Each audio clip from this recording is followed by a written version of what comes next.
Okay, everybody, here we go. It is me, Gregory Mannarino. Tuesday, July 4th, 2023. Happy Insurrection Day. You know something? We need another freaking insurrection here. Honestly, a revolution, a revolt. Otherwise, we're just done here, people. We are now, all of us, living in a terrible place that is under the rulership of a central bank. Wherever you live in the world, you are being, systematically erased if you're a member of the middle class. And unfortunately, as you and I have known now for, let's see, the better part of a decade, more than a decade, this process would happen, it would accelerate, and I'm here to tell you something else.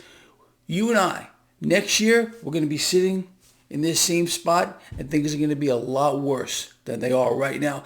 We got a couple of very, I would say, more than interesting warnings from the Bank of Internal Settlements, which is the central bank of central banks. You know, let's cover that real quick before I got so much stuff I want to talk to you about. So according to the BIS here, this is what they said. So don't take Greg Mannarino's word for this anymore. Listen to, I guess, a higher authority. Well, according to the BIS, the global economy is in for a reality check. What do you think they mean by we're in for a reality check?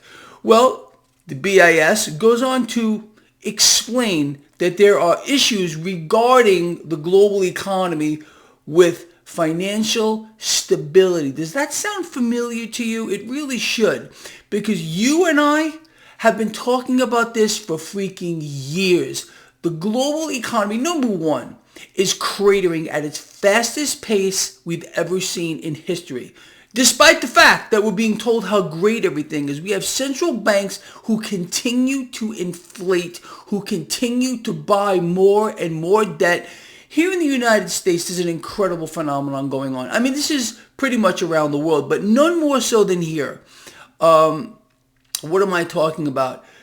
Risk in this market, honestly, even though I believe we have the most accurate tool on the planet to measure risk, that is the Mannarino Market Risk Indicator, the MMRI, free to everybody on the planet, link in the description of this video. The MMRI measures risk in the market based on action in the credit market and looking at the US dollar as well as a unit of debt.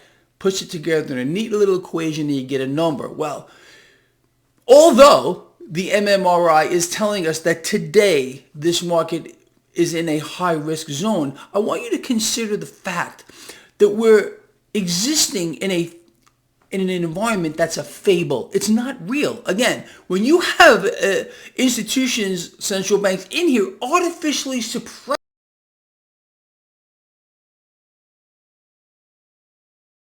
to take into account that this environment, I've talked about this for I don't know how many years now. The distortions that exist today in the financial system, going back to the BIS here, talking about financial stability or instability, it's very difficult, if not impossible, to quantify. You understand? But what we do know, you and I, is this is not sustainable. We've been watching a phenomenon with regard to the benchmark here, the 10-year yield in the United States. Every single time it starts to crawl up higher, a miracle happens. Some entity with enough firepower to buy enough debt to push the 10-year yield down, in fact, the whole yield curve down. We know who this is. It's the Federal Reserve. Steps in here, and it's fostering the illusion that risk is not as bad as it actually is. But risk is enormous today in this market, and we're on a knife's edge. I've covered this for years. That does not mean that we, look, how do I say this without getting attacked? People need to be long this market right now. I've been telling people for I don't know how long now to be, gaining exposure to, let's say, JEPI, which is an exchange-traded fund, which gives you exposure to the long end of the market, meaning, as the market is going up here, and at the same time paying you a dividend. We also need to be betting against the debt, becoming our own central bank. The issue of global debt is the most serious threat to the world financial system, the world economy, and human life on the planet. It's not just an issue with regard to debt, okay? We have a debt-based economic model. We all know that. We understand that in order for the system to survive, debt must constantly be pulled into the now. This is the BIS, the Bank of International Settlements, talking about financial stability and also about credit drying up. What do they mean? This is another thing, credit drying up, that you and I have spoken about for over an entire decade. You see, they play on words here. Credit is debt. Without the relentless inflating of global debt, this just ends. We go back to Mad Max. I think we all know that. People have no idea how the financial system works. It's not debt-based. It's completely debt-based, It's not wealth-based. It's debt-based. Without the relentless acquisition of debt in perpetuity, expanding on that debt exponentially, well, it's just over here. So you got the BIS explaining financial stability is a problem here, credit drying up here as well. Look, what they're saying is, without another reason to pull more cash into the now, you and I can expect to go into a Mad Max scenario here. And we're going to get there. There's just no doubt about it. The debt market, again, is a ticking time bomb. It's ticking faster. It's ticking louder. And at the same time, you got world governments, none more so than the Federal Reserve, creating slaves to the current system or dependency on the system, on the debt-based system. More and more people are falling into the lower rung of society as the middle class gets wiped out here. They're going after you. When I started off this video and I said we need another insurrection day, I really mean that, because we can't win here. You understand? Maybe some of you believe there's going to be some kind of divine intervention. I'd say don't hold your breath here. More than likely, the situation that you're currently in is going to get much, much worse for all of us here. Inflation has nowhere to go but higher. They are selling us another fable. Inflation is coming down. We heard it right out of the mouth of the it thing sitting behind the Resolute desk. Inflation is not coming down. Inflation continues to rise. They're trying to tell you that the pace at which inflation is rising is slowing, and that may actually be true to a certain degree because the consumer is maxed out. We'll talk more about that in a second here. But inflation continues to rise. The lie is inflation is coming down, just like transitory, just like temporary. We heard this out of the mouth, out of so-called authority figures, Federal Reserve presidents, the chairman, the Treasury Secretary, politicians. They've all been selling you that lie, all of us, that lie. It's so in our face. It's frankly vomitous in my view. But, going back to some of the economic news here, what did we find out just recently? The consumer is done. Consumer spending, which is 70% of the U.S. economy, has hit a wall. What did they try to do several months ago? Remember what they were trying to do? We discussed it right here. Offering people increases in their credit lines. Go out and spend. Go out and spend. Well, people, of course, being irresponsible, went out. They got those increases in their credit lines, which they didn't even ask for. And they max them out. Again, it's the way the system functions. They play on us. It's a game. It's a psyop. Give people more credit, they'll go spend. Now they're done. Credit debt has hit a wall here. The consumer is essentially done.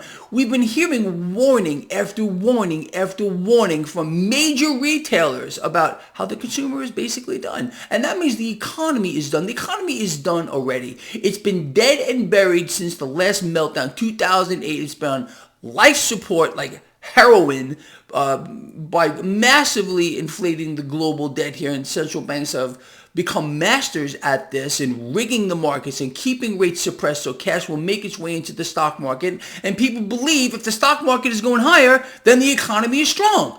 This is a complete and utter falsehood. Stock market, economy, the gap between the two of them now is off the charts. It's off the charts. And that gap is going to continue to get wider because, again, the Federal Reserve has proven that they will pump this market until they're done doing it. And, we have, again, the biggest clue in the world that is watching the debt market, watching the 10-year yield. We're going to get an implosion in the debt market. It's going to be something that's going to spin people's heads around like the freaking exorcist. Now, talking about economic news, this is just yesterday. Are you ready for this? Because, again, we're being told how strong our economy is out of the thing behind the Resolute desk because, he's such a great man doing a fantastic job, Bidenomics. Bidenomics is doing so great that U.S. manufacturing has been in contraction now for 8 consecutive months. But you see, he won't mention that because he doesn't want you to know how bad things actually are. And, of course, inflation is going down out of his own mouth. People are earning more money out of his own mouth. If you look again at what's called real wages, what people are earning based against the rate of inflation, people have been getting absolutely wiped out. They're getting wiped out. So not only has it been suppressed rates that have been robbing the middle class blind since the last meltdown here, trillions of dollars, trillions, I'm not making this up, have been literally stolen from people, from savers, for example. And even today, you talk about a high yield savings account. Even in a high yield savings account, you're getting robbed blind because according to their own numbers, the rate of inflation is way outpacing what people are earning. It's a staggering thing. And with a savings account, you can't even rely on these things. People used to rely on a savings account to outpace the rate of inflation. Right now, we're not even close. So manufacturing, again, 8 months of contraction. A couple of other things I want to talk to you about before I let you go, and then we'll touch on the markets just real quick. I have outlined, honestly, let's set a few things out here. 11 months ago, you and I mean this before anybody else, started to talk about how there was a problem in the banking system. No deposits, no loans, and no deals. Obviously, this has come true. We've seen the regional banks here failing. Let's just say that. And the big banks are not immune. We've spoken about this. The same issues which were affecting the smaller banks are affecting the bigger banks, but also probably to a larger degree. The larger institutions here, again, same thing. No deposits, no loans, no deals, although they are absorbing some of the assets from the smaller institutions, as you and I had predicted they would. But we have a couple of other issues, and the biggest one, in my view, is this commercial real estate issue that I don't think is getting the coverage that it should. These banks are exposed, not only, again, to derivatives, like, again, the top 3 banks, I want you to do your own research on this.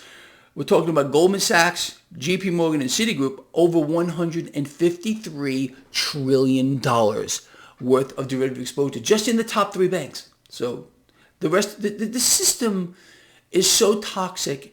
And again, without this mechanism of derivatives, of debt, of credit, it's just done. And we're pretty much at that end stage right now. We can see that by the action of central banks, no more so than the Fed, getting in here, keeping rates suppressed, trying to keep that doorway open for cash to make its way into the stock market. Nothing is real. You cannot rely on technical trading anymore, fundamental factors. It's all just a free-for-all where bad economic news continues to push the market higher because the market believes, at least at this point, the Fed's going to keep pumping easy money and keeping rates suppressed. It's very, very difficult for anybody, even someone like myself, to get into this market and trade it anymore. My last few trades have gone very wrong.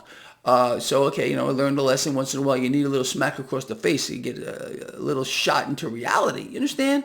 Still long JEPI. I will continue to buy more. At the same time, hard assets, people. Commodities are where you need to be. I can't stress this enough. Do you remember when Bitcoin went down to around just under 17,000? I had said, this looks like a good buying opportunity. I bought some around 17 grand. We're at 31,000 right now. I think Bitcoin and cryptocurrencies have a lot more higher to go. Gold and silver silver is the most undervalued asset on the planet, and they're going to go up multiples higher. Again, we are going to get on par. We're going to get a Dow gold ratio of at least 1-to-1 at one point here. I can't stress this enough. All my research, all my brain power that I put into this tells me that eventually a debt market meltdown is going to obviously cause global stock markets to free fall. Where the bottom is with regard to the Dow Jones Industrial Average, no one knows. What we do know is the Fed jumped in here at 6,000. That's the fact during the last, when they started QE1 to re-prop up the stock market. So, but we don't know where the bottom is. If the bottom of the market is 6,000, and it could be lower than that, let's just say it's 6,000, I believe we're going to get gold 6,000. And with regard to silver, 10 to 1, 15 to 1. So just do the math and you can see why I think these are so undervalued. I've been telling people for the longest time you need exposure to commodities. When crude oil recently hit $67 a barrel, I said, it looks like a place you should be buying this stuff here. We're at 71, okay? Commodities are real things. This is why you and I need exposure to these, period. None more so, again, than silver. My dogs are hearing something. Maybe it's fireworks. Anyway, it is Insurrection Day. All right, people, look, that's pretty much where we stand here. I covered so much with you today. You know what to do. You know what to look at, all right? You're not blind. You're not flying through this environment without a rudder. You know what you're doing, and you know why you're doing it, all right? Most people have not even the slightest clue. And I'll tell you where this goes beyond that, because I always say we got each other's backs. It's so important that we got each other's backs. To those of you that support my work, on the first of every month, I ask for your support. I ask for $5 a month. Very few of you do that, but to those of you that support my work, I greatly appreciate it. I got your back no matter what you do. Whether you can support my work financially, a lot of people can't do it, and I get that. I get it, all right? But those thumbs up are so important. So if you think this video has been informative to you, and I've covered things that maybe are interesting, like this BIS thing. I mean, come on, people. This is what you and I have spoken about. The global economy is in for a reality check. Talking about credit drying up here. Really? Honestly, financial stability? This isn't Greg Mannarino. This is the BIS. The central bank of central banks. They're letting you know what's going on. You see, they always tell you that. They always let out a little bit of truth once in a while, because they know it's going to get buried under all the nonsense and garbage and distractions and psyops. You understand? But at least they can say, hey, you know what? We warned all of you. We told you what was going on. You understand? Anyway, look, you and I know how to read between the lines. It keeps us on the right side of this equation. Anyway, that's it. I'm going to let you all go. Please, people, have a very safe, very happy Insurrection Day. I'm looking forward to the next Insurrection Day because we need it. We need a revolution in this country. We need a revolt. We have no representation. Zero. How do you feel knowing that you have no representation whatsoever anymore? It's the central banks that run the entire show. The rest of it is just a freak show. That's all it is. A method to divide and conquer. That is the same MO that has been going on since the beginning of freaking time. You understand? Don't get caught up in that trap. The Democrats, Republicans, it's all one team, and they're working towards one goal, and that is to make sure that the Federal Reserve remains at the pinnacle of power. In fact, gets more powerful moving forward. And that's what we have to look forward to. In an economy in free fall, much higher inflation here, a middle class that's being systematically erased. But of course, wealth is being transferred from the middle class right up to the 1%ers, the 2%ers. And that's something else that's been going on like since forever here. Is it any surprise to you that 1% of the world population holds more than half of the world's wealth? What do they know that you don't? Okay? And I'm going to tell you it's nothing. Because if you follow this blog, you know exactly what's going on here. All right? This guy here loves you from the heart. I mean that with all I have. I will see you tomorrow morning for my pre-market report. We got this covered, people. All right? I'll see you then.